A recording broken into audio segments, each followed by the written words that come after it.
banaanbax lagu diidan yahay kor qaadista lacagaha cashuuraha wasaaradda maaliyaddu ka qaado qaadka miroog ayaa ka dhacay magaalada Laascaanood ee xarunta gobolka Sool. Banaanbaxan oo dadka sameynayay u badnaayeen dadka danyarta ee ka shaqeysta qaadka oo xidhay wadooyinka Laascaanood qaarkood ayaa ku eedeeyay maamulka Soomaaliland iyo xisbiga kulmiye inaysan ahayn cashuur kordhin ee ay tahay kicin dadweyne. waxaanu ka hadlanaa horta magaaladan aanu joognaa waa Laascaanood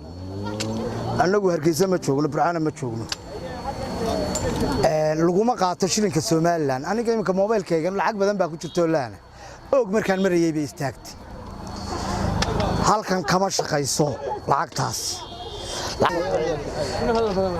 waxaan idin sheegayaa arrintani arrin campaign bay ahayd baanu arkaa inay arrin campaign ahayd xukuumaddan kulmiye ee aanu iska daba soconno waxaan u malaynayaa dee bisha 11aad cidkay doonanaso dee iyada og Hargeysa taala ee wasiiradii iyo gudoomiye ku-xigeenadii gawaadhidii la siiyey macradada loogu soo diray ee xero taraafikta u yaalaan ee la yiri xukuumaddani maaha mid la isku sii haleyn karo oo lacag lagu yeelan karo awoodda ay annaga cashuurtan aan qaadi karin nagaga doonayso wallahi taana waa mid la isweydiin doono laakiin laba xasuuq xisbiga kulmiye aan la hadlayaa horta nabsigii baan helay aan wadani ka galnay waana raacayna wadani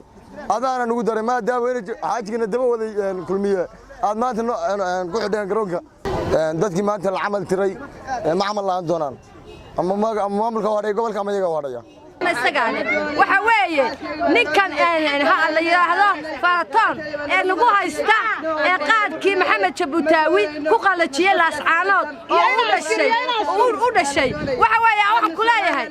ina Faraton qaadka hadad qalajisid naada laga goynaya kii qalajiyaba isaga laga goynaya Maxamedna kan isaga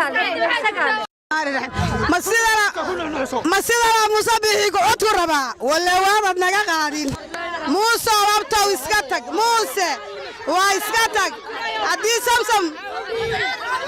هدي سمسم كوسو شرتي هدي سمسم كوسو شرتي او صادري نافتين له وحبك وجران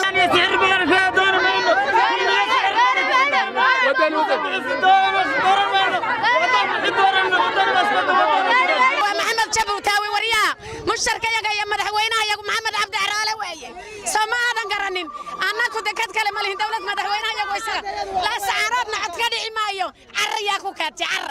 سعرنا عتكدي مايو فرما إسقى كوكاتي عر عتكدي مايو همودين عتكا قدعي وريا maalmihii u dambeeyay waxa magaalada Laascaanood ka jiray